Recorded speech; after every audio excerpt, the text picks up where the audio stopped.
Okey, sebabkan 1 jam setengah, saya nak shortcut je ni sebab semua orang kaya depan saya ni kan. Okey, you all pakai handphone ni, account bank semua dalam ni, betul?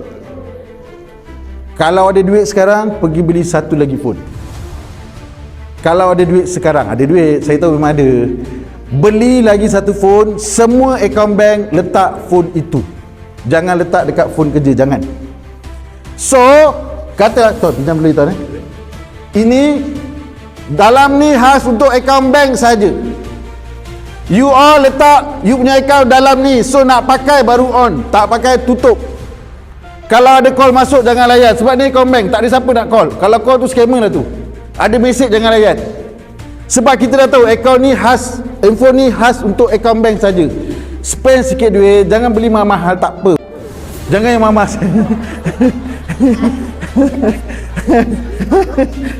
Tak, you okay, you all pakailah iPhone apa pun asalkan boleh masuk account bank. On bila nak pakai saja. Supaya bila handphone kerja kita ni risiko sangat tinggi di godam. Bila scammer atau hacker boleh masuk kat dalam handphone kerja, katalah ni phone kerja, dia tak boleh kacau account bank kita. Nah, sebab saya tengok semua kat sini dalam proses terima kasih. Dalam proses nak berehat, nak jadi orang kaya yang berehat kan. So saya cadang belilah. Ingat kena buat. Believe me, orang lain tak ajar, saya ajar. Sebab apa saya ajar? Tuan-tuan, saya tangkap scammer tuan-tuan. Saya tangkap scammer. Saya soal siasat scammer tu. Itu sebab saya share kepada tuan-tuan dan puan-puan. Masalah kita ialah kita beli phone tapi sebenarnya kita tak tahu cara guna phone ni dengan betul. Itu masalah kita. Dan saya tak salahkan you all sebab tak ada orang nak ajar. Kan?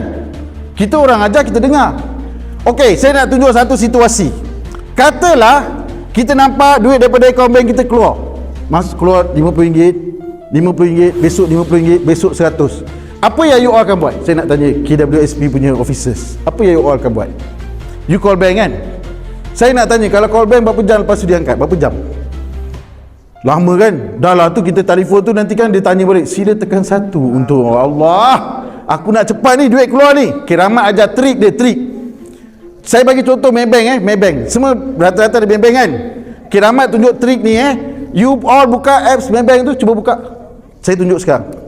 Katalah you rasa duit aku ni macam keluar ni, aku tak buat apa-apa. Ataupun katalah you rasa you kena scam, you takut scammer tu bawa keluar duit you. Okay, buka apps bank tu, pergi dekat icon tu, cari button, cari perkataan view all.